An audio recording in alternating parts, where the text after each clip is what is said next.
रामधारी सिंह दिनकर की कविता कलम या की तलवार।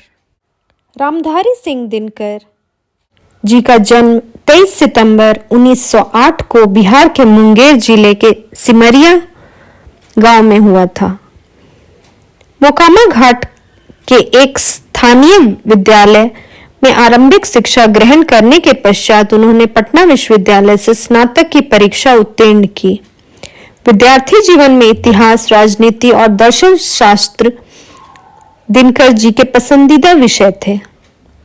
समाज में व्याप्त पाखंड और आडंबर को खत्म कर एक स्वस्थ और जागृत समाज के निर्माण में अपना योगदान उन्होंने दिया। राष्ट्रकवि रामधारी सिंह दिनकर जीवन भर अपनी कविता के जरिए यही कहते रहे और अपने युग के कवियों से इसका भी आह्वान करते रहे। आप मेरे चैनल को सब्सक्राइब करें, लाइक करें और शेयर करें और रामधारी सिंह दिनकर जी की कविता कलम या की तलवार को सुने। दो में से क्या तुम्हें चाहिए, कलम या की तलवार?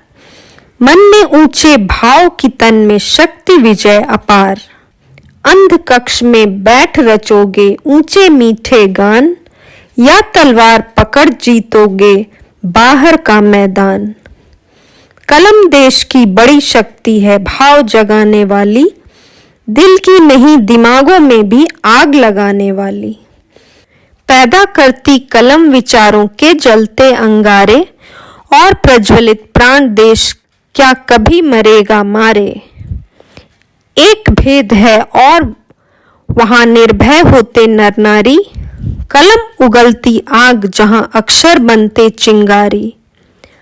जहां मनुष्यों के भीतर हरदम जलते हैं शोले, बादल में बिजली होते दिमाग में गोले। जहां पालते लोग लहू में हलाहल की धार, क्या चिंता यदि वहां हाथ में नहीं हुई तलवार। रामधारी सिंह दिनकर जी की ये पंक्तियां उनके विचारों और सोच को दर्शाती है। इस कविता के माध्यम से शारीरिक और मानसिक शक्ति दोनों का तुलनात्मक रूप से परिचय देते हुए रामधारी सिंह दिनकर जी कहना चाहते हैं कि आपको तलवार यानी शारीरिक बल चाहिए या कलम यानी मानसिक शक्ति चाहिए। कवि मन में ऊंचे पवित्र भाव या विजय की अपार शक्ति दोनों की बात करते हैं।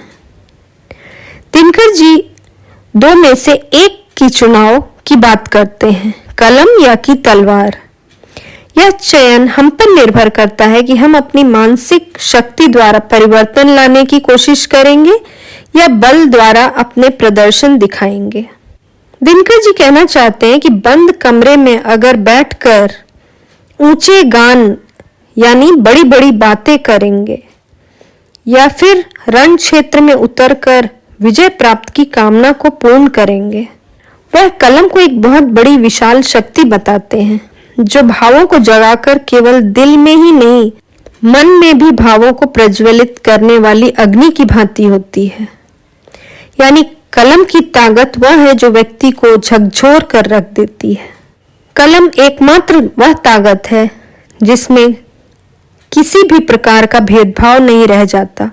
वह नर नारी सबका समान भाव से परख करती है।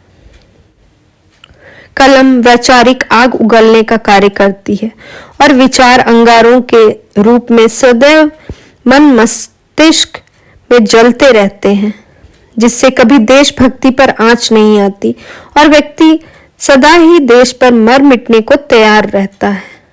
कवि कहते हैं कि प्रत्येक व्यक्ति के भीतर अंतर मन में कहीं न कहीं शोला जलता है।